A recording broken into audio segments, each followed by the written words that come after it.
Hey guys, welcome back to the channel, Godtear ATX, keep Godtear weird. I'm Diced Ham. We're here for another Strat chat, and we've got a really good guest. But first, I'll say hi to my co-host here, as always, is MrFishopolis. Hello, MrFishopolis. Hello, Ham. How you doing? Yeah, just crushing it at life on like every front. Glad to hear it. 100% killing it. Well, speaking of killing it, our booking agent has really outdone themselves this week. We've got a guest. We've got the guest. We've got the Dave M is here. Welcome, Dave. Hi. Number one. That's a lot of hype. But well deserved. Number one on Longshanks for how long? Forever? Since the dawn of time? We'll go with that. Yeah. Great, widely acknowledged to be a very, very good player, and we're really happy to have him here.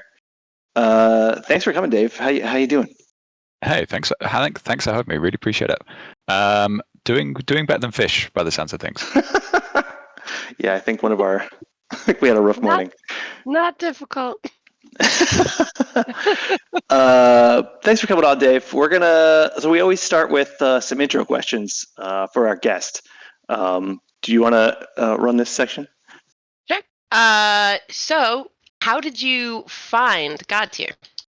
What was your intro? Actually, my wife found it for me. Oh. She got it for me as a birthday present. We played like board games together. We played like 2-player board games, like we played Carcassonne and Ticket to Ride. And I think she Googled like good 2-player board games, and Godtear came up. And then we got Godtear, and then it snowballed into my biggest hobby from there, and she never plays it anymore. That was going to be your wife on the Discord? Yeah. No. Oh. He's like, absolutely not. She has insisted I share it on the Discord whenever she beats me, which I have not done. Oh no! Does she beat you? Yes. Is your wife power behind the throne? Do we actually need? Yeah, we need her on here. No. Any other questions? That's great. So you do still play with her sometimes, or no? Not honestly for ages. Probably for like a year or so since I've got more competitive with it, and it's been harder for her to kind of keep up with the releases and stuff. But we have been meaning to play it, but just never get around to it. I'm usually playing with some online schmucks instead. Yeah. Hell yes, the schmuck zone over here. What is it that this would be actually interesting to ask your wife the inverse of this question? But what is it that like was sticky for you that really like attracted you, that kept you playing this game? Yeah. That's a good question. I think I really like investing myself in things. That's why I like thinking about lists and planning lists and writing articles. I go full depth, and I like that Godtear offers a good chunk of that. And likewise in game 2, kind of very easy to get into. Particularly for me, like for my first war game, it's been like a low floor. But I really like the high ceiling and emphasis on positioning, and probably in retrospect, I like the MOBA kind of style as well. I think. Did you play chess before this? Not in any competitive sense, but yes, and enjoyed chess as well. And likewise, used to play that with the wife. We still do things together, just FYI. Being married and all. That's nice. That's great. We should get all of our spouses to play each other. I was actually just talking to my husband about this this morning as well. But for him, it doesn't move fast enough. For me, I love like sitting and thinking about it for a long time. So the length of the games is actually an attractor to me. And for him, he needs something that moves faster. I wonder if it's the same with your wife. Yeah, I think it's the trying to keep up with things. You know, the more warbands I get, the more it is for her to learn, and she just wants to play Kira and Titus and kill things, basically. Nice. Great. I love your wife already. So who's your favorite champion And this can be for any reason, not just, it can be, hey, I love the mini, or I just think the lore is cool, or I find this person very useful. I think it varies for me. As each month goes by, I think if you ask me every few months, my favorite champion would change. Like right now, I'm really, really playing Fenrir a lot. I'm really enjoying Fenrir. Mm-hmm. I know you do too as well, Ham. I think she's got so many options. She's fast. She creates a lot of choices. How many followers do you stack around? That kind of thing. Yep. But Styx is up there for me too. Solid, just again offers a lot of options. Jack, his minions are just the cutest and fun to play. Teve. They are, right? Yep. I loved painting them as well. Pete, I play loads at the moment. I probably once would have said Mournblade, but I don't know. The thing is, for me, if I started playing Mournblade again, I would now be saying Mournblade in answer to this question. I find it really varies for me, except for Oregon and Rattlebone. You're also not a Morrigan Rattlebone player. No. I can't get behind Maxon either. Really? Oh, I think he's good. I just don't enjoy him. I think I think most of my people are fast, generally. I think they're fast and they control the pace a bit more than Maxon does. Sure. So do you not like the dwarves in general? I don't know. I really like Luella. But I still wouldn't. I play her loads, as you guys have probably seen. But I think that's more for her usefulness rather than like a pure enjoyment sense.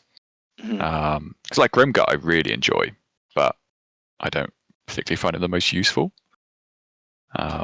He's good to play with mates and kind of role play the squelches and the the om nom noms and things like that. He comes with a lot of sound effects. Exactly. So yeah, really, really varies for me all over the place. But currently, Pete and Fenrir are right up there. Cool. Well, that's how do you like playing Pete and Fenrir together? I feel like that's a lot of dodge reliance. Yeah, as you say, lots of dodge reliance. But they synergize so well because they're premier banner crushers. Right. And Pete's got a really strong plot to compensate for Fenrir's weak plot. Sure. And Pete's ultimate essentially lets him move 3-4 hexes. And Fenrir's ultimate essentially lets Pete move 3 or 4 hexes. 3 hexes, not 4. But I played it once. Well, one of the times I played it, it really felt like I had the second Pete ultimate in the bag, which was just so useful. So I really enjoy it together. But you have to compensate for your list building because you open yourself up to Lorsan and Luella quite badly. Yeah, that's exact. I was like, man, Lorsan would just eat their lunch there. Right. Which segues so well into our topic for today, which is list building. So yeah, we wanted to have you on today, Dave, to talk about how you put together a list of crews. So what's your thought process? What's your strategy for building a warband for something like a tournament where you're bringing either 4 or 5? What are your approaches to putting together a team? I guess probably have to caveat first that rule of cool is the most important thing. So yes, I've got to do this so I don't sound too try hard. Rule of cool is Listen, you're not bringing Kira every tournament, so you can't be that try hard, right? Exactly. You're not Best champion Sam. in the game. Kaelin. Kaelin, that's what I meant. Kaelin. Yep. I think also I don't know if other people build lists in the same way. Sure. But this is certainly my way of building lists. I think for me, my priority is matchups and counter matchups. Mm-hmm. So I guess if I kind of think aloud, if that works, I don't know. How do you guys start a list? I usually start with just one champion or a combo I really want to play at the time. Yeah. Yeah, I'll usually start with one or two that I feel like playing.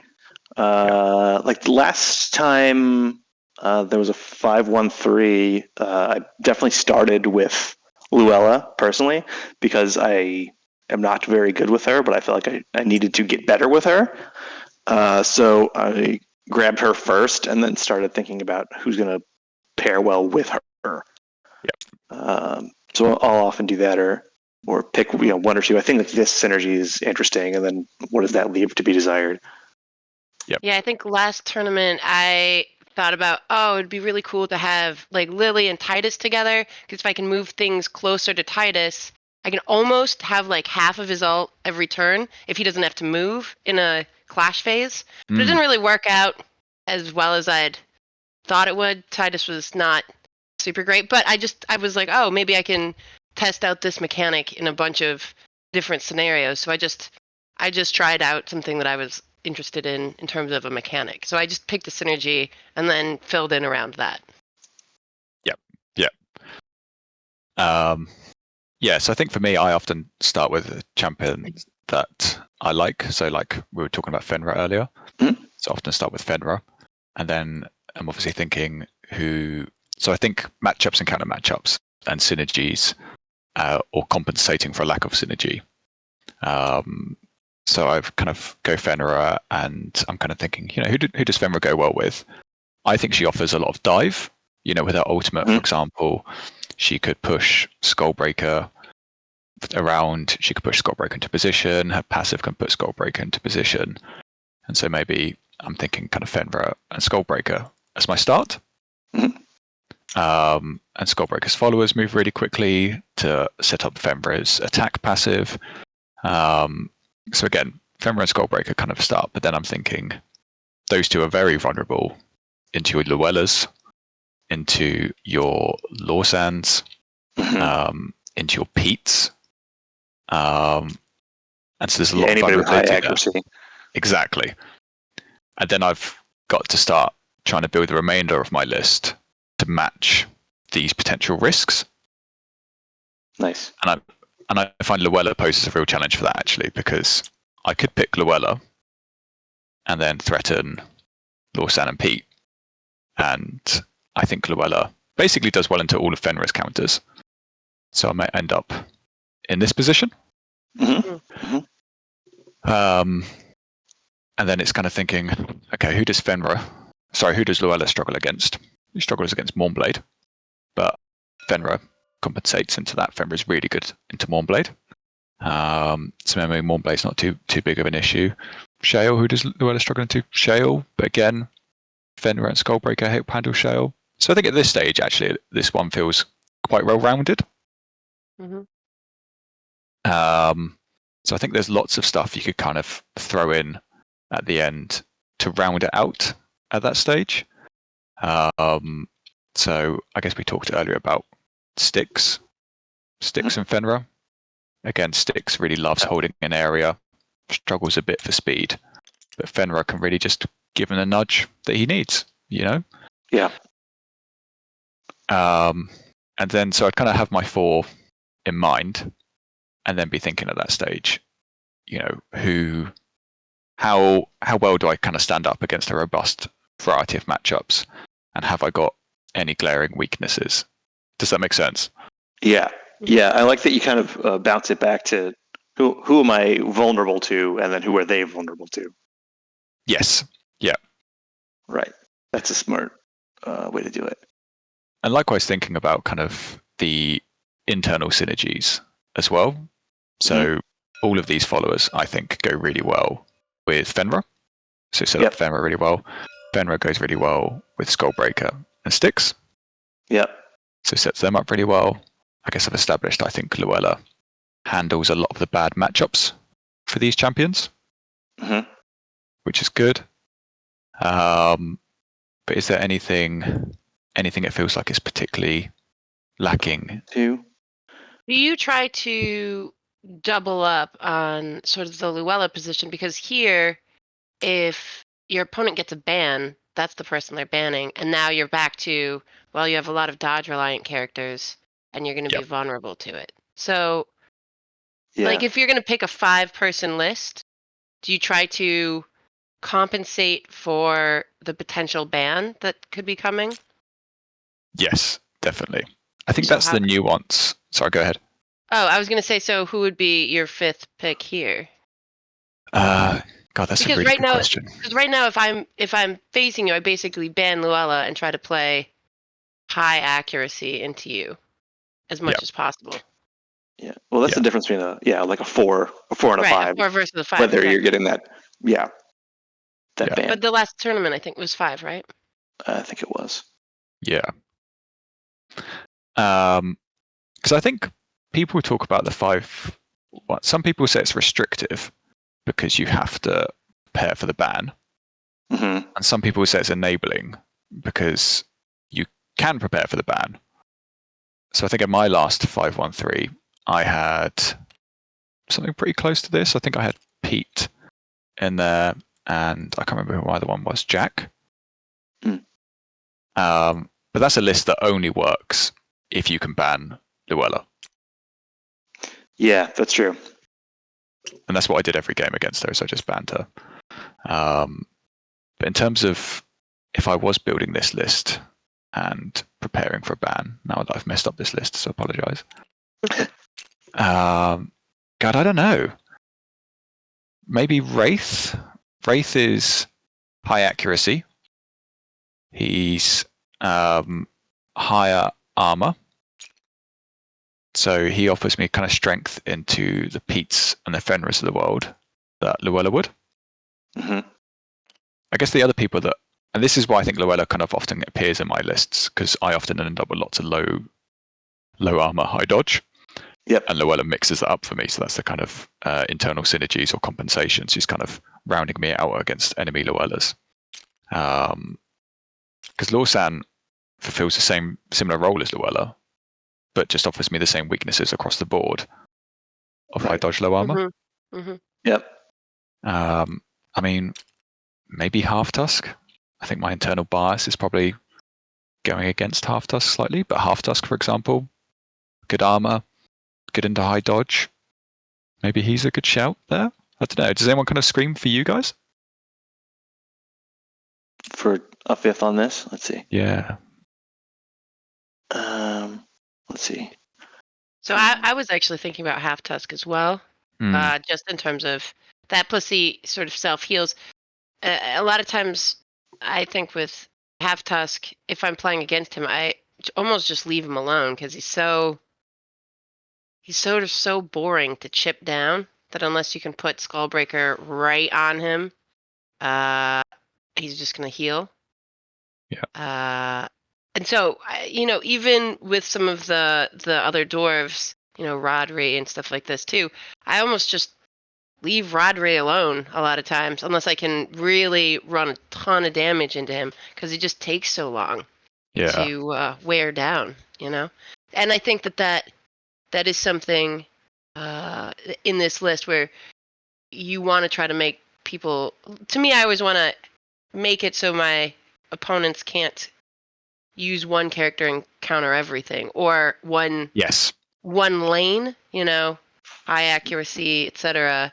So I want to try to make it as complicated for them as possible. Totally. Is there, okay, so if we're doing your method of kind of counterpicking counterpicks, say we start with another good synergy. Say you want Jack and let's see. What's another synergy that interests you, I guess? Say we're starting with Jack. So I can talk through this a little bit actually. So I'm going Fenrir again. I hope that's okay. She's the new hotness. She is. That's fair. For the current tournament, I decided quite early that I wanted Jack and Fenrir. Okay. Not necessarily the greatest, just because they're fun, to be honest. But then the rest of my list is trying to compensate for their not the greatest synergy.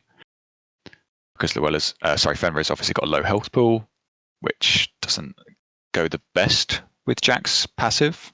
There's not masses there for him to heal up. They are both high dodge, low armor. So again, vulnerable into your Luellas, your Lorsans. things like that. But Jack in theory has the cronies to help Fenrir out. Mhm. Jack's got the strong plot to compensate for Fenrir's weak plot. And so I was trying to think about how to build up around this list and thinking what else would go well. Yep. And so maybe Rangosh helps slightly cover my Luella base. Again, if I think kind of risks, Luella's pretty good into Yep. both of those. She's also pretty good into Rangosh too. Mhm. Yeah. He's still dodgy. He's got more health, but he's Exactly. still dodgy. Yeah. But maybe that's where synergies come in because, Jack can help Rangosh quite significantly into Luella because Luella's going to struggle to chip him down. Right. And although Luella is an issue for my followers, Jack and Rangosh do at least threaten her between the pair of them. Mhm. Right. Yeah, Jack. I like Jack versus Luella. I like Yeah. Jack. That Actually. speed Do you? play is that speed I play do, is nonsense. because the cronies spread out pretty naturally. It doesn't. Her splash damage doesn't come in as much, and his attacks, that spider staff is going to hit her every time. It's going to chip damage even with her high armor, and it's going to slow her down, which really screws with her passive. Yeah. And if you combine that then with Rangosh welling on her, that's quite good. Yes. Yeah, that's the one too. Yeah. And then for my fourth, I thought the other synergy would be Maxon. Mm-hmm. Just because the birds pair really well with Rangosh. He loves an accuracy boon. Yes. Same as Jack. Loves an accuracy boon. The birds, in theory, pair really well with Fenrir's attack passive because they can so easily surround people for her to boost up against. Totally. And also he gives me high, he compensates for Rangosh's low dodge, low accuracy even. So it gives me high accuracy into just about everything. If Fenrir and Jack's weakness is Lawsan, suddenly Maxon makes that no longer a weakness because you've got Rangosh to wail on her. Right. Likewise, Maxon isn't too vulnerable into Luella. And likewise, Maxon really helps the team against Pete, who's otherwise pretty good into these three. Mm-hmm. So I was kind of looking at that list and thinking, I think I'll run this to the upcoming tournament because again, there's just a lot of internal synergy across the board. There's no obvious weaknesses in terms of banner crushing, which is the other thing I look out for a lot. Yes. Mm-hmm. That's good. Oh, is this your list for the new tournament? No, because I was like, this isn't strictly like list building, but I was like, I don't really want to play Maxon. Sure. I don't enjoy Maxon massively. So I was going to drop Maxon for Lily. Which then rainbows me nicely.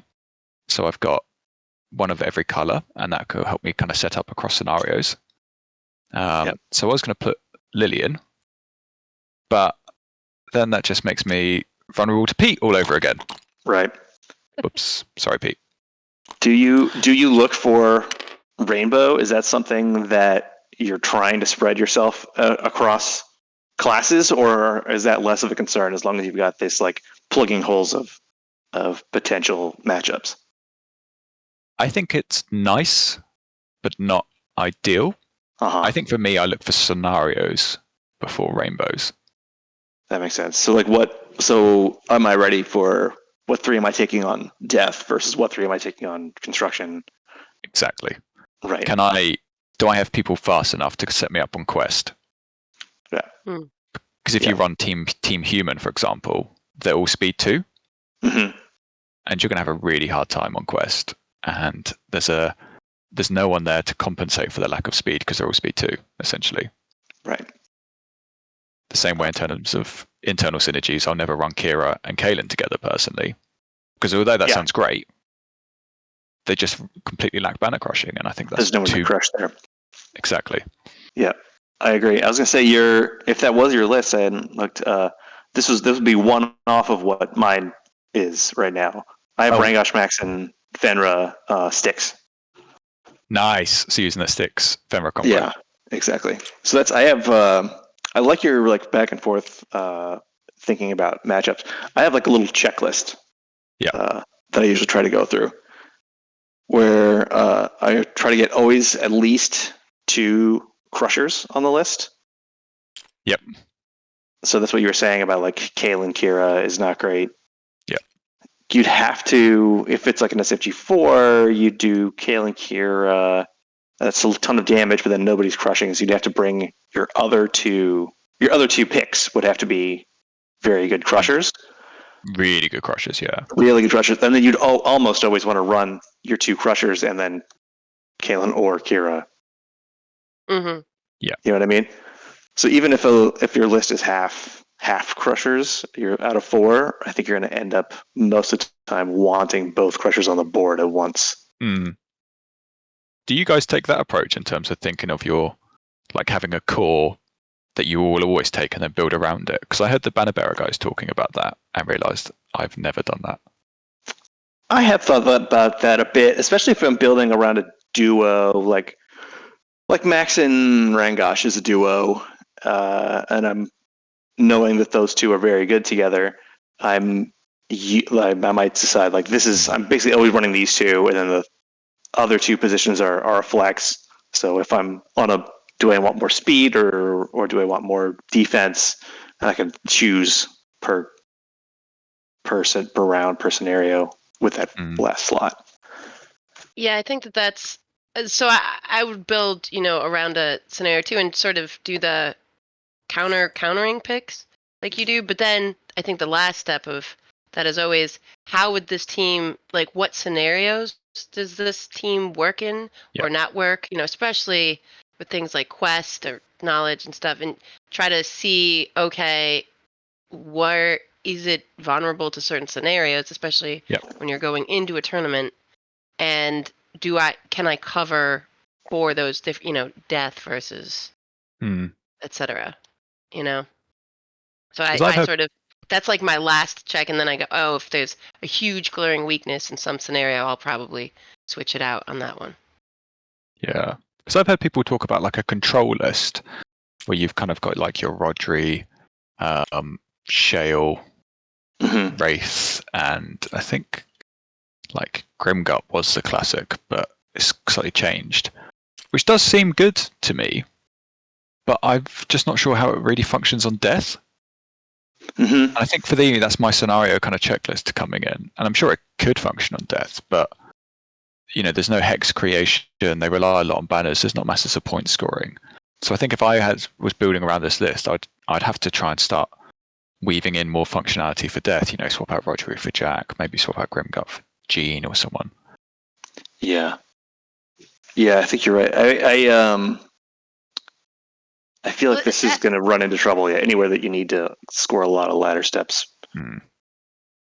I mean, at that point, I think you try to make your opponent kill landslide and create those hexes, which then you can move around with Wraith. Well, this is where, you just make them kill landslide. Like, you put him wherever it is, he's going to die, and then you can sort of try to offset and move. You start playing an anti-death scenario in death. Yeah. That's true. Well, this is where list building is different than drafting, because drafting, you're drafting into a very specific scenario, and you don't mind coming in unbalanced as long as you have the matchups you want.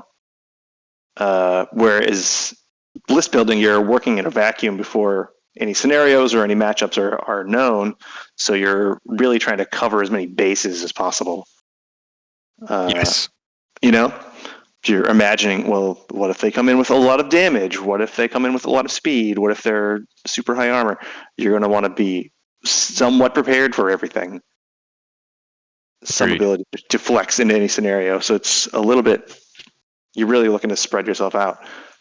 That's what, I think that's what the Steamforged 4 forces, isn't it? Because you have that 4 across every scenario, and therefore you've got to be ready for everything, don't you? Exactly. Because you can build a very specialized team like this control list here, and that's going to be really good in some situations and not so good in others, and then it becomes kind of the luck of the draw. Yeah. It depends what your opponent's list is, and what scenarios you're going to end up on. Because I can see, if it's a 3-game tournament, look at the draw. This could end up being a great set of 4, depending on what you get dropped into. And I think you could do that. You could probably just run like pure specialized, like pure slayers for death or something like that. But again, as soon as construction comes up, you're struggling a lot more, aren't you? Yeah, absolutely. That's the difference between like a trying to win tournament list versus like a casual list. If these are your 4 favorite, then go nuts. Yeah, I think well, sometimes I also just want to, I'm like, okay, I just want to be, or I think about something that I need to work on, right? Like, I don't play a lot of, blue and green, so I want to just try that and force myself to do it.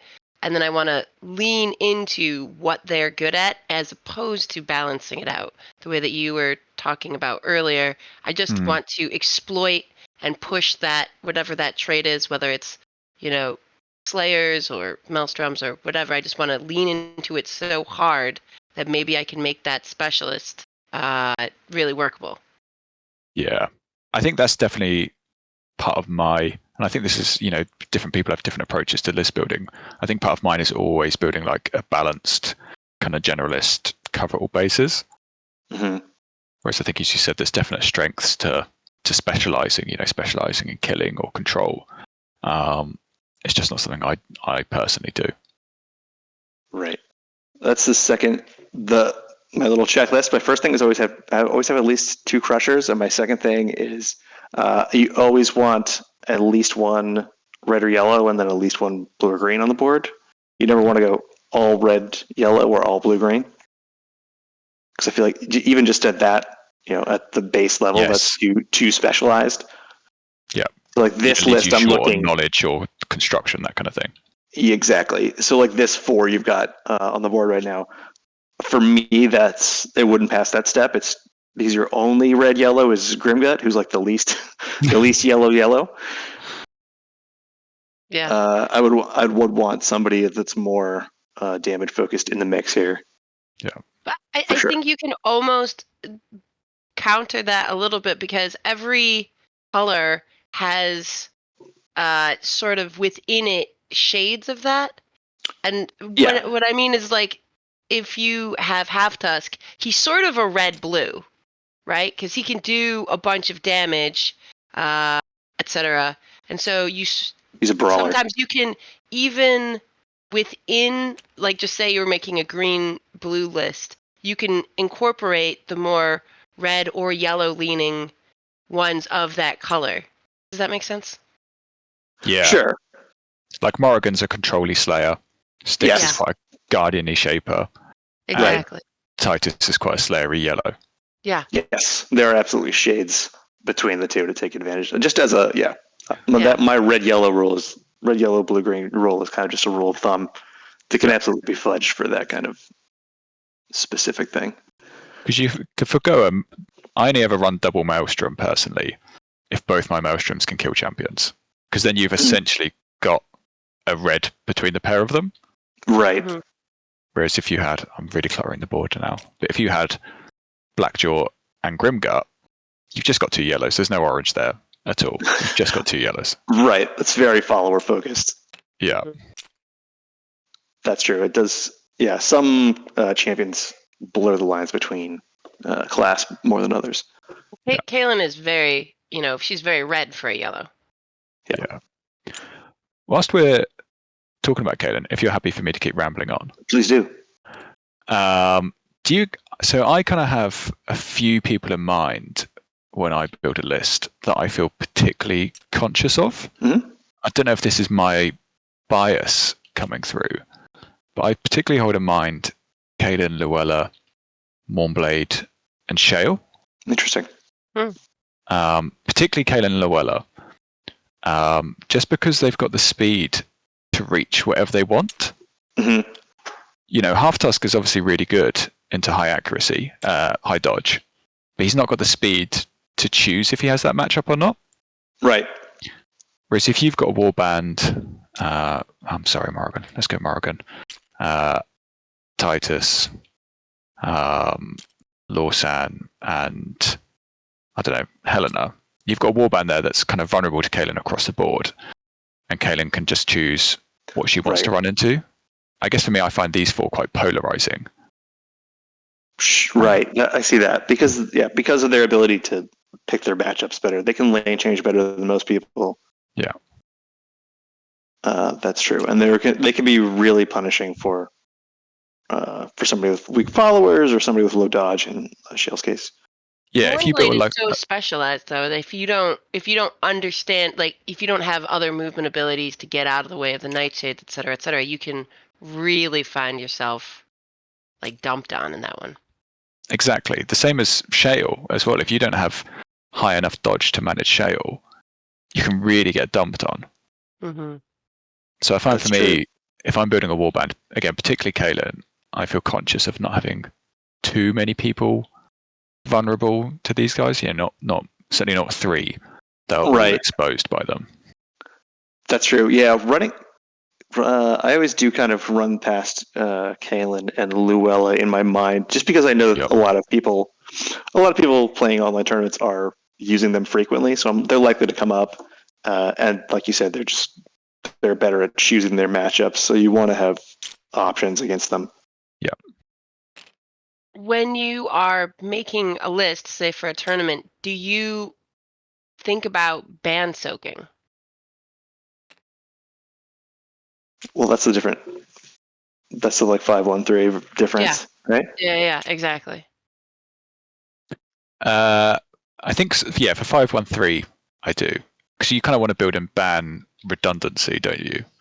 Right. Like if Luella is your only high dodge, you're really in a difficult position then, aren't you? So, but I see what you mean. You mean some people would bring Kaelin just so Kaelin soaks a ban generally. Correct, exactly. Yeah. So if anybody's not familiar, we're just talking about the difference between an SFG4 list, which is a format in which you play 4 champions the whole time, and those are locked in, versus a 5-1-3 list where you're locking in 5 champions for the whole time, and opponents are going to ban one out of each other's list. So you'll be losing one of your 5 every game. I've done that. I've definitely built lists. I've thrown Kaelin in lists just to get her banned, so I don't. I'll be like, oh, I really would like to play Lily in this list, and she's going to get banned a lot. So what if I just throw Kaelin in as my 5th and hope she gets banned instead? That I definitely done use that. Kaelin for that. Sometimes I have a synergy I want to run. Especially if it's going to be something around Lily. I'll put Kaelin in the list just because she's probably going to be banned. Yep. I think Skullbreaker is really popular for the same purpose, isn't it? Yeah. Yeah, I think probably these 3, Kaelin, Skullbreaker, Luella, are all frequent bans, I think. Yeah. Well, I saw your last one of your recent videos, the open-handed, plugging yourselves here. You both banned Kaelin and Luella. Cool. They worked as ban soaks. Yeah. Right. Absolutely. Well, at a certain point, if you see Luella against you and you've already got all of these sort of dodge reliant or low armor things, you're like, well, that just has to go. Like, I can't be bothered trying to deal with her in this. And so you get to keep whoever else you want. Yeah. And that's the challenge in the Steamforge 4 in comparison, is because you don't have that ban, and therefore you can't expose yourself too heavily to Kaelin or Luella. Right. Mm-hmm.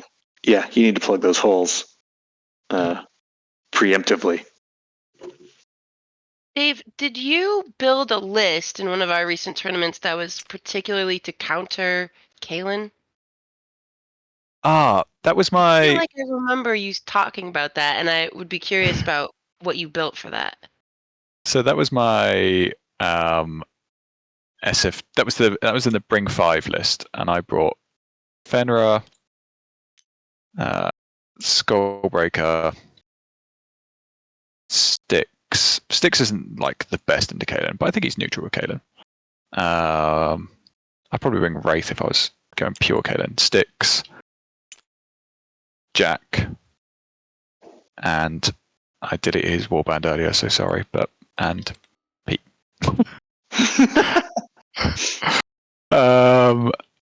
Yeah, I brought those 5 specifically with the hope of facing Kaelin and always banning Luella. And I never faced Kaelin, and I had 3 Luellas. That is always the risk of going too hard into... It's like over specializing. Yep. If you're trying too hard to counter something in particular, you're not guaranteed to then counter it. Agreed. I brought an anti-meta list at one point before, I think just when Kena came out, Mhm. but I didn't face any meta, and actually it was crappy into high armor. Yeah, I think So I've done have you played this list into Kalen at all? No. It's good in Wow. theory. that. We should try that out sometime. I want to run through. This is my list building checklist. I want to see if you guys back this up. When you're putting a list together, always have 2 crushers. Always have at least 1 red-yellow on the board and at least 1 blue-green. Always have 1 dodge reliant high dodge champion, and always have 1 high armor to balance each other out. Make your opponent have different types of attacks. Yep. The other thing is I want to always have at least 1 character with access to plot phase damage. Yes. There's a handful that can do it, and and most can't. Goblins obviously can, and that's gives you such a better access to controlling the rhythm of the game when you can pop a little bit extra damage in the plot phase. Agreed. That was the real weakness. I thought Pete and Skullbreaker would work really well together, but actually, almost any Slayer other than Skullbreaker would have been better with Pete. Because although Pete and Skullbreaker have amazing dive, Pete just, a little bit more help in the plot phase can be great with Pete. Rangosh ultimate, Kira ultimate, Lusan ultimate, Maxon ultimate, anything. But Skullbreaker doesn't do anything in the plot. Yeah, that's almost a different balance of like, armor versus dodge or slow versus fast is like plot versus clash. Yep. Leaning. Where Pete, obviously being a goblin, is a plot phase leaning character. Yep. You want to keep? I've got a list I'm excited about in terms of the plot phase. But do you want to talk through your checklist first, and then I'll come back to that? Does that work? Well, that's it. The last thing on my, I do have another stop. It's only have 1 champion that does not have clash damage. Like if I wouldn't bring 2 goblins. Yep. And I wouldn't pair a goblin with Wraith. Yep. Because eventually then you got 2 units, followers specifically, 2 sets of followers that don't do any clash damage. And although the plot damage is nice on the goblins, and obviously the positioning is nice on Wraith, it's like this list I would not bring because it checks a lot of boxes. Yep. You've got your blue greens, you've got your armor versus your dodge, and you've got some really good crushers here. But I wouldn't bring this because there's too much lack of damage from followers in the clash phase. Yeah, you can really find yourself running out of gas come the clash phase. And if your opponent's got 2 Maelstroms, if they've got the Kalen Luella combo, for example, exactly, they'll just outscore you come the clash phase. Yeah. Mm-hmm. Yeah. So I wouldn't run these. I wouldn't run another one like Half Tusk. Yeah, that's a frustrating thing about Half Tusk is his followers. Like as a champion, he's fine. His followers they just don't do damage. And this, I think, is why Finvar really and Styx see a lot of kind of presence in my mind in their class, because they're not wholly unique, but one of the more unique in their class in terms of having access to both those forms of damage. Mm-hmm. Yeah, absolutely. I find you were talking about champions to keep in mind when you're talking about counters. There's a couple of champions that I find working through my method here that always, I think of as like pivot champions, that they almost always slot well into a list. Styx being a big one. Yeah. Because he's a shaper that gives you all the great things about shapers that you want with your repositioning abilities, with your hex control, but he is still doing a good amount of damage, and almost nobody else is giving you that from the shaper list. Yep.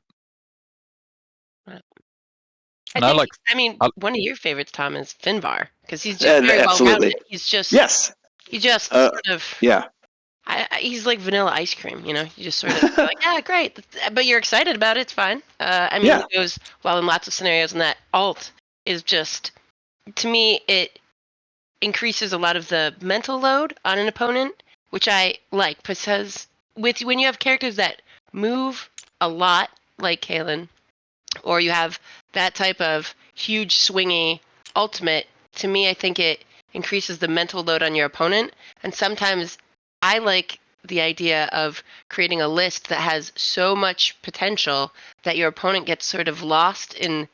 Because this is how I run the game too, right? I'm always like, okay, what can they do? What can they da da da da da? And then you sort of counter things, and it's how I played chess as well. And then sometimes you just go back around in the circle. You think you've rediscovered a brand new idea, but it was really your first idea that then you threw out because you were like, oh no, that's going to leave me wide open to this. But then you end up going with it, and then it's almost like, fuck, I ruled that out. But that's because it's of a mental load that your opponent has put on you because of how complex that scenario is. That you sort of just got lost in the sauce. And so sometimes I think characters that give you this almost meta advantage in that they threaten so much that your opponent sort of starts thinking in circles and then maybe forgets, something that's obvious or this or that. That's because I know I do that. Right? Like if I have to think about things too much, you start going like, oh man, you go around in a circle, I think that's why people ban Kaelin and Lily a lot, because they make you do exactly that, don't they? Absolutely. Lily is I think the top tier for that, because she can rearrange things so much and she can move so much that you can't really think through all of the possibilities. You can just sort of block them out into like standard deviations. Like, okay, these are the 4 things that I think Lily is going to do. How am I going to position myself to not be vulnerable to them or protect my banners or whatever? Right. So I see you got a list here, Dave. You got a. Yeah, so I whipped this out when Fish mentioned Finvar Ultimate, because this is something I've started to think a bit more about when playing lists. It was actually Charlie the Old Crow mentioned it about tempo. And I guess Finvar Ultimate, really good. Really good. Really? But none of these ultimates offer you masses. They're not like a Wraith Marid kind of swing. Yeah. They're not a Skull Breaker guaranteed KO. And I think that's something I've started to try and think about a bit more. So matchups, counter matchups, synergies, scenarios, phases, and then tempo as well. Because you just wouldn't, with this 4, you just wouldn't control the tempo. Finvar's a kind of back pocket ultimate. Jax is a kind of defensive ultimate. Nia's you'd always pop it on turn 2 ultimate. And Kira is, if you're lucky, and they're 1 health ultimate. Whereas Wraith is, I am choosing what I'm doing right now. Blackjaw, I'm guaranteed getting 4+ points. Right. Skullbreaker. These are all reactive ultimates. Yeah. Fenrir. These are all ultimates to control the tempo a lot more. Yeah. And I think there's a lot to be said for that.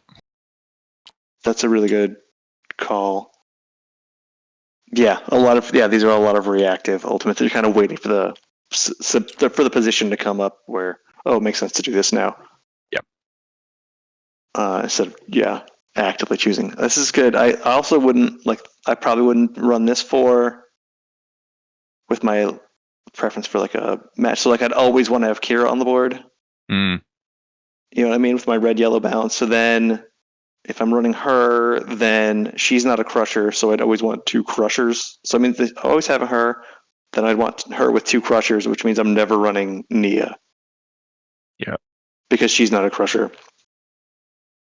And I think in some ways this list is really good. You've got good speed from Finvar and Jack. The crushing's not great, as you've just touched upon. Right. But you've got good accuracy. Kira, Finvar, Nia boons. Yeah. You've got Jack slowing people, Nia spreading the slows, Jack healing Finvar, Finvar healing Finvar, Jack healing. There's a lot going on here that seems really strong. Good across scenarios. But yeah, it's not a bad list. But actually the tempo and the crushing does leave it short. Yeah, I think it would. I think it looks pretty good initially, then would kind of not have, like you said, a run out of gas. Yeah. Yep. I agree. Is it all right if I talk about another list? Please do. Mhm. So one list I've started playing a bit more. I'm sorry, it's got Pete in it, so we're stuck with small Pete. One list I've started playing a bit more, and I think probably is close to my comfort now. Which I think you were talking about mental load earlier as well. Mhm. And this list definitely does that for me. It's Pete Rangosh. So Pete's good into high dodge. Rangosh is good into low dodge. Right. Basic kind of good compensation for each other. But likewise, if we think about phases, Pete's great in the plot. Rangosh can offer up to 3 wounds in the plot. Yep. If we think about banner crushing, great banner crushers. Yep. And then I also have Wraith in this list. And I have Luella in this list. And for me, this list was actually about just kind of comfort and who do I enjoy. And also who do I have painted. That's the real priority in Steamforged 4. Yeah, it's the ones you want to show off. But it's pretty basic, good compensation of matchups, you know. Rangosh and Wraith and Pete. Sorry, Rangosh, Wraith, and Luella all have relatively good armor. Pete, Luella, and Wraith all have good accuracy to compensate into what is the meta most of the time. Right. But Rangosh is great into low dodge, and Wraith's skills are great into low dodge. You know, the low dodge people hate being pushed about, hate the tsunami, things like that. And I think for me, what I've really enjoyed about this list, I think I actually played against you once, Ham, is the plot phase potential. Because you've got Tide in the plot phase, you've got Ambush in the plot phase, you've got Pete in the plot phase. You've got Rangosh ultimate potential in the plot phase, you've got Luella ultimate potential in the plot phase. But then you've still got Rangosh, Wraith, and Luella in the clash as well. Yes. Yeah, that's as good. Good compensation. My hesitation here would be you're low on green blue. Like if you're in a kind of scenario where you want to have a lot of control, and Pete Wraith is going to give you. That's my like. I try not to have two, followers with no clash damage. So that would be something where you'd maybe like if I'm coming in with these 4, I'm trying to never put Pete and Wraith on the board at the same time. Yeah. Which actually Luella exposes me to quite heavily. Yeah. Because there's so many times that you don't run Luella for whatever reason, because they don't have the followers for her. Which means you are left with Pete and Wraith. Right. Which is, depending on what your opponent has, you're just going to get drowned out when their maelstroms go big. And then it goes back to kind of the original conundrums, because you could put Fenrir in instead, if you like me and love Fenrir. Yeah. But then you're back to the back to the Luella problem against an enemy Luella. Yep. I've just messed up Luella. Get out of here, Time to Luella. delete her too. Or you risk kind of an enemy Pete as well. So I found kind of Luella, for me, fits well into that box, but it definitely creates that weakness. Yeah, when you're trying to cover all your bases, Luella comes up a lot. Yeah. Because there aren't as many champions that are that low dodge, high armor. And the ones that are generally not crushers. Yeah. But she is, and does a good amount of damage as well. Yeah. Because also, agreed. Because also the big threats in the game, the big people do, the ones people talk about a lot or fear a lot, your Skullbreakers, your Liddies, your Wraiths, it's your Kaelin, and increasingly so, Jack. Yep. And I think you could probably run. I think if we're talking 4s, that's probably some combination of that is probably the best 4. Yeah, just statistically across. Yeah. But that's where Luella and Pete are really handy, because they're good into so many of these people. And I think that's why I find myself falling back to them quite a lot. And not running, a half tusk or, a Helena. Right. Who would you? Okay, so if you had half tusk, if your starting character is half tusk. Oh, this is a challenge. Or this is a table question for the table. And how would you build a list around half tusk? So we've got. So, in my head, Kaelin's ruled out. So half tusk needs speed, which Kaelin has, but he doesn't. She doesn't do the banner crushing. But half tusk needs clash phase damage, which Kaelin does really well. I've done it again. I've not learned. Half tusk does really well, but Kaelin just exposes like a lack of speed. Right. So Kaelin's out for me. So it's any other Maelstrom than Kaelin. Right, to cover up for the crushing. Yep. Okay, so now you've got Yeah, I'd probably go Fenrir. That makes sense. So these two. So you got your one kind of position holder, one speedy zip around. You got high dodge. You got high armor. Maybe Styx. The hounds offer a good plot phase. He pairs well with Fenrir. He crushes banners when half tusk can't. And he has 2 attacks in the clash. So maybe Styx. Yep, that's cool. And then I would probably go Rangosh. Yeah, one more damage. Yeah. Skullbreaker's out for me because Luella. Right. And Lawsan. So Skullbreaker's out. Maxon, I wouldn't have because half tusk doesn't need his accuracy. Right. Lawsan I wouldn't have for the same reason as Skullbreaker. Morrigan I wouldn't have because it's Morrigan. Kira,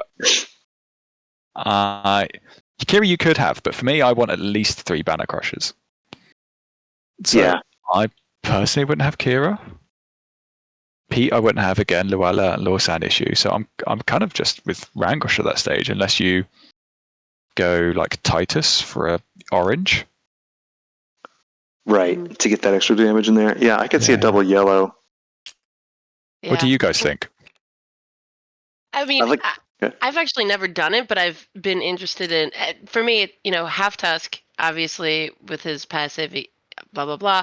I don't know if it would just be a terrible list, but it would be an interesting synergy to pair him with Jack, because if he can keep being healed constantly, then and he doesn't have to waste that action on himself. Maybe you push him forward and then try to play him a little bit more aggressively.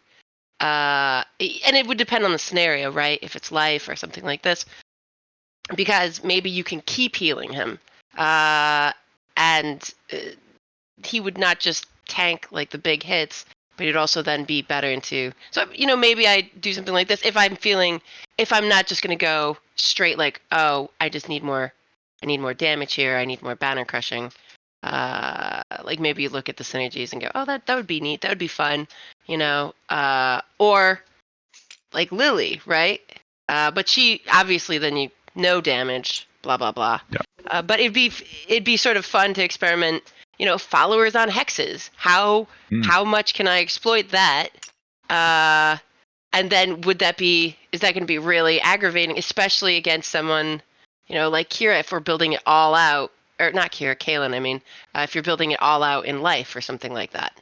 Can I keep my followers safe then from Angry Horse Lady by keeping them on hexes? And I think like there's, so who would you round those 2 up with, do you think? So you got Lillian. You just need so much damage, right? Yes. I mean, at this point, you can't. I don't think you can take those three together. Right? I think you'd have to do either Lily or Jack. And that depends on which weird little mechanic you're looking at. Which is either followers on hexes or heal bot, right? And then you just lean into as much damage and banner crushing as possible. Maybe take Skullbreaker. Then you are vulnerable to Lorsan, etc. So this is one of those. Yeah. So this is one of those less rounded, more specialized lists. Yeah. Well, it's more just, hey, this might be a fun synergy to tinker around with. Can I do something cool? Rather than, oh man, I'm gonna really look to win this tournament. You cannot take Lily, and Jack both. You take one of the two, and then you do like that's insane. And then you, go red. All right, let's play. And then you go into a more damagey, whatever. Maybe you take two. Then you have to take. Yeah, exactly. And I think that's the risk if you kind of, like, just from a purely competitive sense, of trying like the interesting ones. Yeah. Not that interesting's bad, but you could go like heal bot here, couldn't you? You've got Jack healing half task, healing the large followers, healing Kaylin's large followers, but then you don't have any banner crushing. That's right. Yeah. So then that becomes more or less impactful depending on the scenario that you're playing. Yes. Yeah. Which is, again, circles back to the difference between like building a list in a vacuum and drafting. Right. Yeah. Because if I know I'm playing, I don't know, knowledge, I'm not too upset about this trio versus quest. Yeah. I'm really upset about this trio. Just in general. Just making me mad thinking about it. Because I thought about Styx with those three as like a different synergy, because then you've got 4 champions that can all be in one lane and influence another. Mm-hmm. I'm like, that feels like quite a nice synergy. You got Jack for the healing across the board. Not, you've got okay-ish armor. You're not too Luella vulnerable.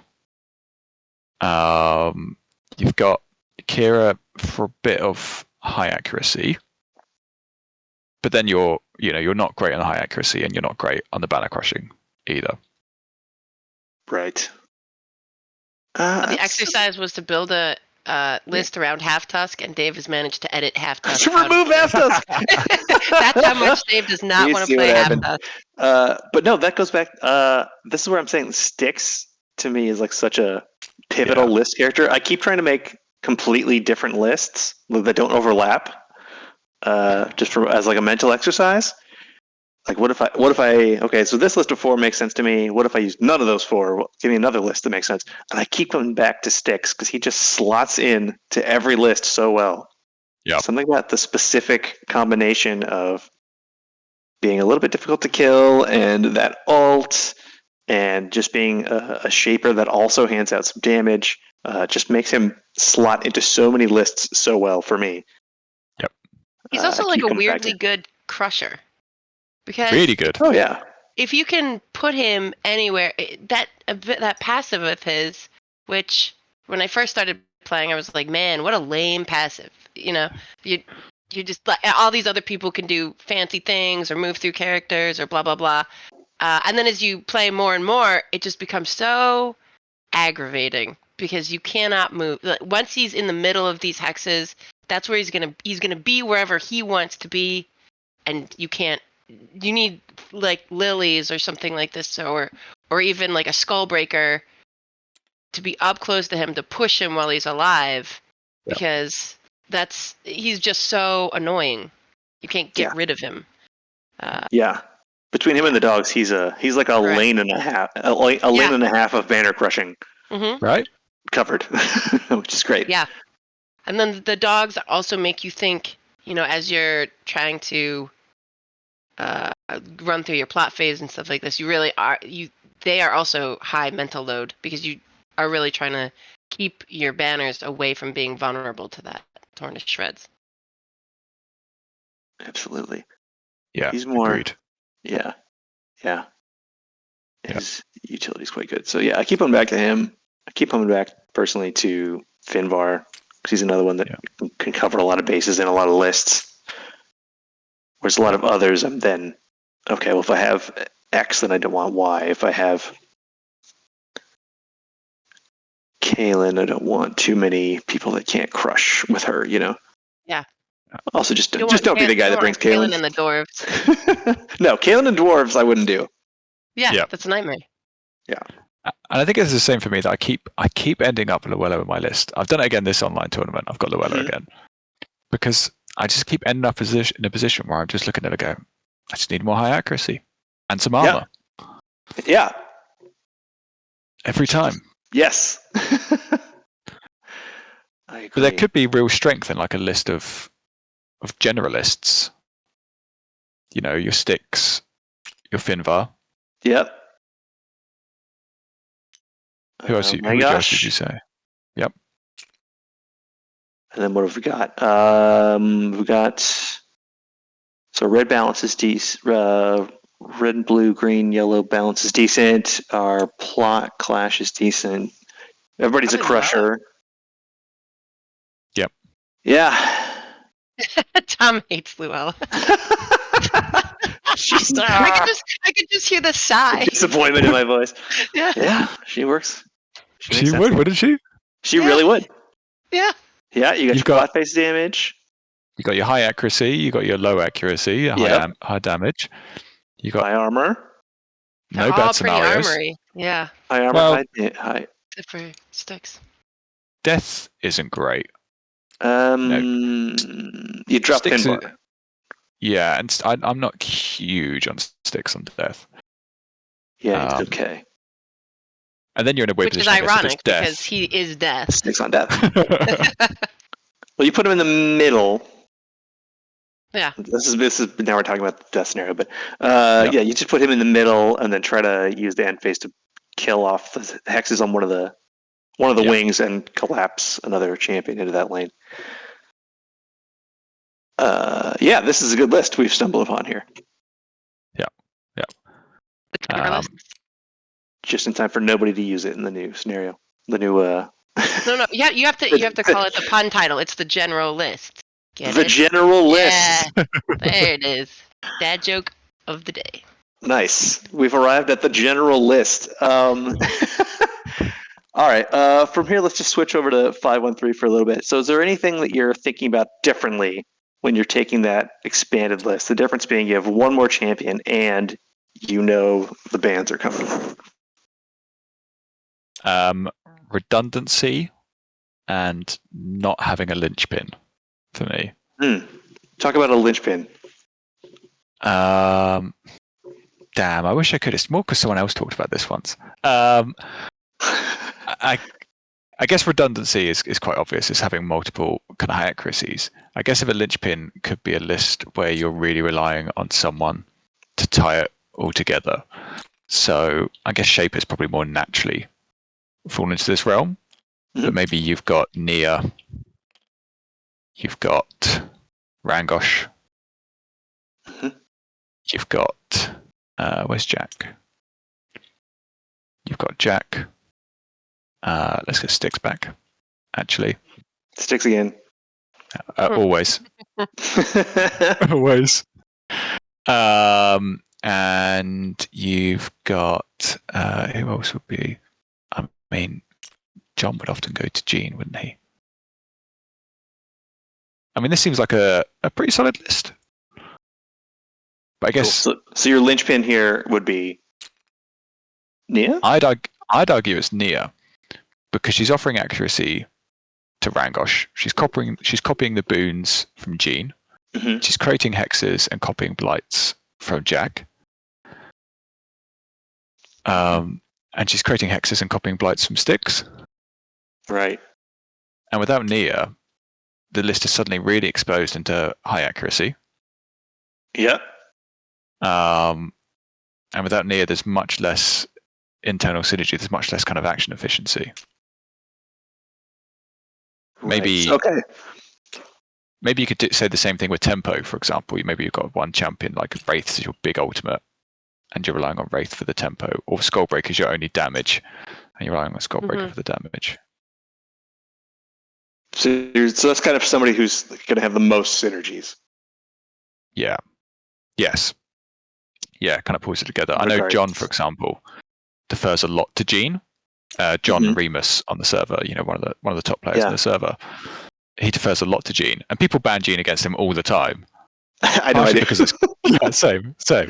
Partially for his reaction. Yes. Partially because it's comfort. Sad. Exactly.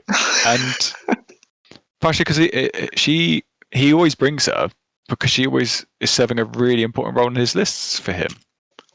Yeah. Her followers handing out speed lets you turn slower champions into better crushers across the board. Yep. So it becomes less of an issue. Yep. What do you guys think about with 513s, do you find? The thing I most often am going to is thinking about the bands. So that's something where I will often add somebody. Well, if X gets banned out of my list, how do I plug that hole? Yep. Or I'm anticipating, like I had a synergy around, I think it was Lily Skullbreaker that I really wanted to focus on. And then I was like, well, these two are both frequently drawing bans. So that's where I would throw like the Luella or a Kaelin into my list, knowing that they're going to eat the ban sometimes, which allows me to play this duo that I'm really building around. For some reason I struggle a little bit more to build the 513 lists. I don't know, I don't conceptualize it as well, but this, it's usually where I'm trying to cover up what I'm anticipating is going to get removed. And maybe that's a point about linchpins as well. Maybe 513 compensates if you're relying on other people to be compensating for Kaelin, for example, and then it comes up on knowledge, and you've got Kaelin, and then they ban your Skullbreaker. Actually, probably knowledge you're banning Lily instead. But either way, you're banning a big banner crusher for them, and then you're stuck with Kaelin and a bunch of slow people. Maybe that's the other risk with 513, isn't it? Exactly. And I feel it's easy to get back into that corner, at least for me. Well, if you build your list out in terms of some of these things, if you only have one red and the rest of your list is fairly low damage, that's who I'm going to ban. Because now I'm going to try to make you play into a weakness. And it doesn't even, I'll let you keep, whoever, I'll let you keep Luella or this or that or whatever. Because I want you to have to play with like a pretty big weakness or a hole in your team, rather even over a meta champion. And that's particularly if you had, say, Jack as your enemy had Jack, and they could heal up, and so they ban your Skullbreaker. Absolutely. And then that exposes your team even further. Yeah. Yep. You've really got to build that redundancy in. Exactly. So, and I think some of the most impactful can be yellows and reds. So if I see you only have one yellow, that's probably just going to be the ban. Yep. Yeah, especially depending on scenario. If I know we're going into death again, we get talked about death. Yeah, because then you can reliably outscore in the clash phase, can't you? That's Charlie talks about it as the Maelstrom tax. Right. Yeah. Is that something you're looking for? Like, what are you doubling? So if I'm doubling anything, it's yellow. It's either yellow or red. Yeah. Generally, I think blues can be doubled if it's. I think Finvar and Jack double well for blues. We're back to Finvar. He's back. Or if you chuck in Styx. Styx is back. Finvar's back. He's your bluish kind of guy. Yeah. This is actually just a Styx and Finvar stream. I'm not opposed to that. No, half tusk. You sit in your corner, half tusk. But I think, as I said before, if I'm doubling up, it's with the orangey yellows. Hmm. Because that way you're getting so much bang for your buck. Or it's the high pressure slayers like Pete and Rangosh. Because again, you've not necessarily got the yellows clash scoring, but you've got good champion kill clash scoring. Right. Yeah, I wonder if it's easier to double up on the combat classes. It's probably more efficient. Yeah, because you're not. You're kind of, if you're doubling up on blues or doubling up on greens, then I wonder if you're not getting the maximum utility out of it because they're kind of stepping on each other's positions, you know? I wonder as well, actually, as we're talking, whether 513 punishes mixed lists a bit more. So mixed defensive, particularly. Because I know 513 is like an online thing specifically, but people are increasingly bringing.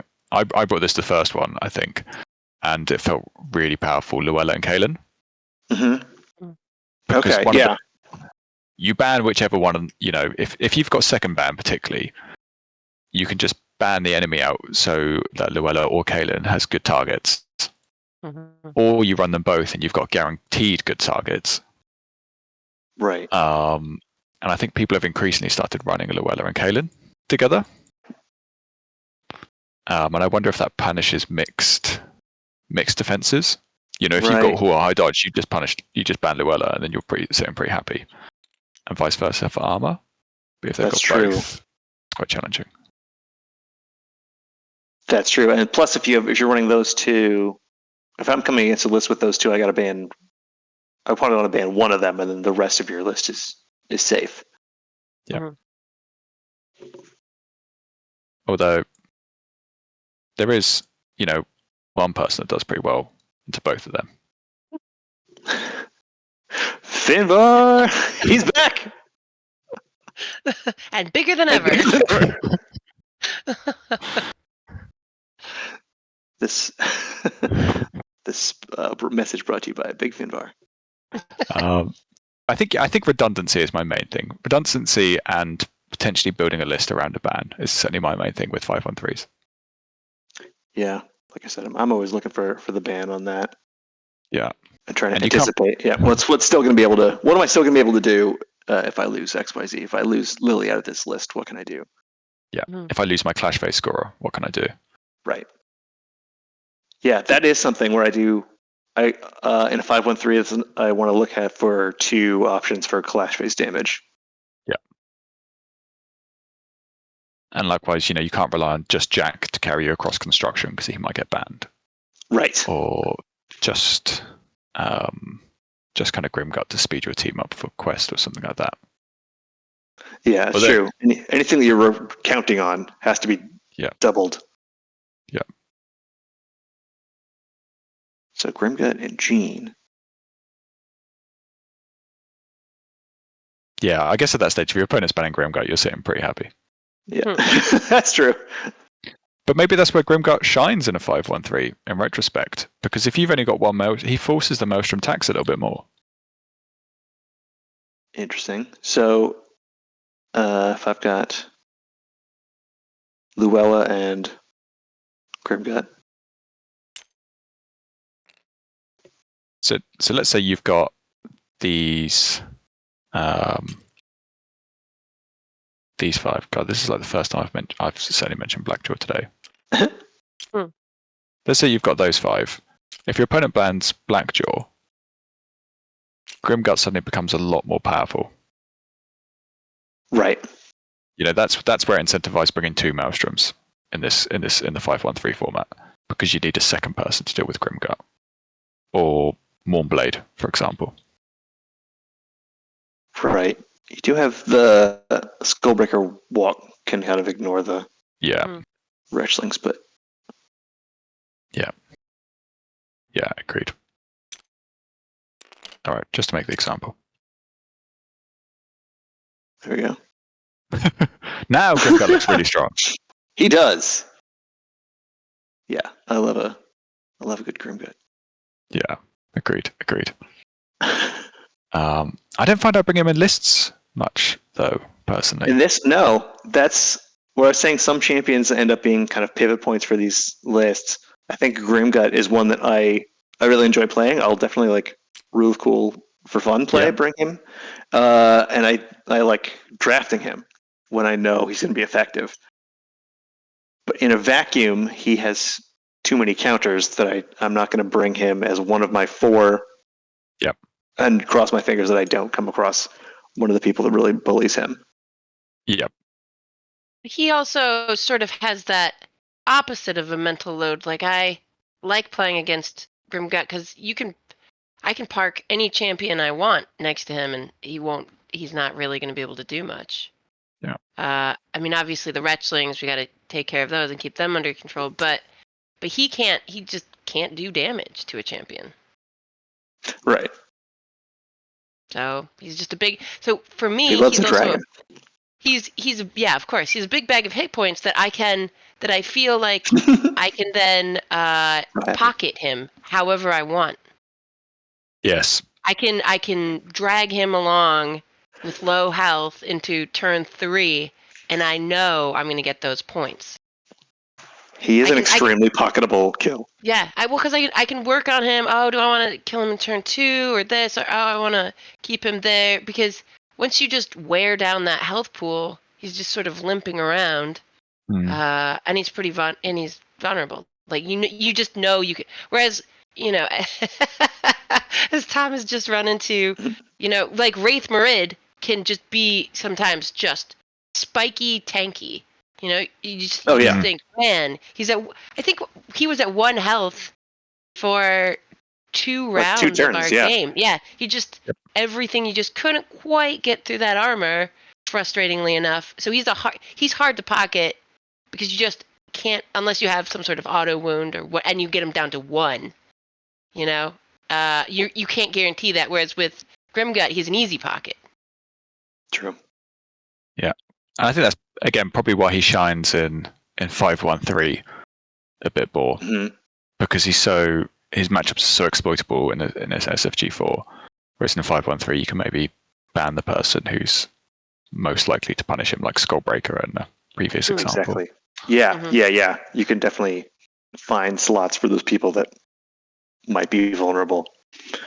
I think Grimgut is. I feel kind of the same with Mournblade. Yep.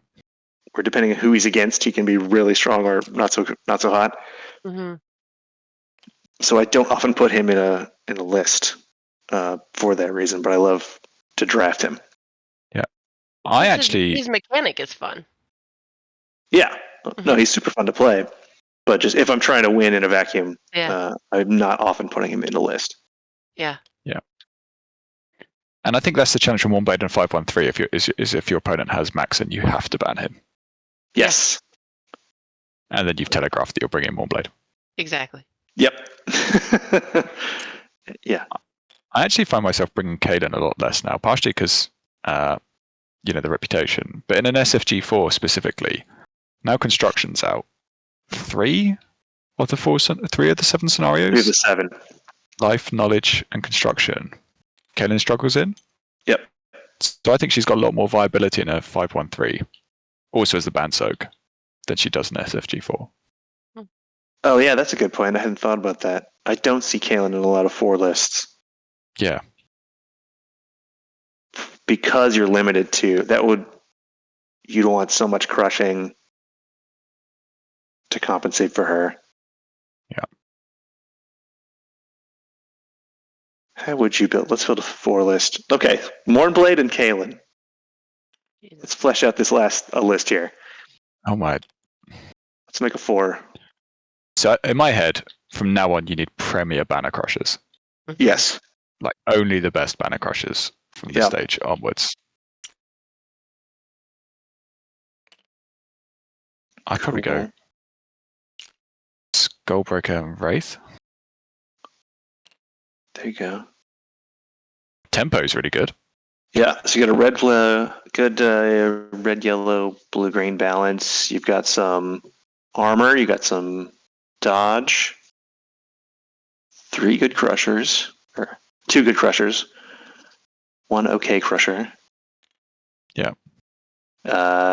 No. Well, the only plot damage is your Kalen ult, Yes. You've got plot splashlings, which is good. which are nice. Mm-hmm. But yeah, otherwise those are only splashling. Wraith and Kalen offer a lot in the plot. I think actually in retrospect, Kalen's passive pushes people around a lot too. That's true. You could do a lot of enemy repositioning. Yeah. You're not exposed to Luella or Lawsan. Shale is an issue for Mournblade, but you've got Kalen to deal with Shale and Skullbreaker and Wraith to deal with Shale. Wraith and Kalen can deal with Lawsan if she turns up for your Skullbreaker or your Mournblade. If there's a Maxon, you've got Maxon's a bit more of an issue here, but Wraith can handle him quite well. Wraith can keep him at bay, and then you just put the virtues on him. Yep. Kalen can eat the birds all day. Fenrir's a bit of a pain. Wraith's pretty good into Fenrir, and Skullbreaker Ultimate's good into Fenrir. But she's really good into Mournblade. Right. It's a pretty solid 4, actually. It's actually not bad. Yeah. The banner crushing's a risk, but otherwise... Right. Yeah, you're going to hope you draw up more compact scenarios. And I think in terms of, again, internal synergies or like compensating for their weaknesses, Wraith becomes really good with Kalen. Partially for the banner crushing, but also because of its life. He can undertow a hex, and then suddenly Kalen's not bad on life anymore. Yeah, she can get that far corner plant. Yeah, suddenly it's a bit more close to change for Kalen. Right. And likewise, he can make her more viable on knowledge. So I think if you're... He can dig a hole for her. Yeah. Like the armadillo that he is. Yeah. Nice. Well, very good. I think maybe we'll wrap it up there. This has been so fun, Dave. Thanks for coming. Hey, thanks for having me. I hope some of that made sense. I think it did. I enjoyed it regardless. Absolutely. Thank you so much. Thanks, guys. Really appreciate it. For sure. So that's been our thoughts on list building. If you have some of your own, or you want to comment on anything you saw us try here, please go ahead and leave a comment below. Thanks for watching. I'm Diced Ham. This is Godtear ATX. Keep Godtear weird. Thanks to our guests, and I'll see you later. Bye.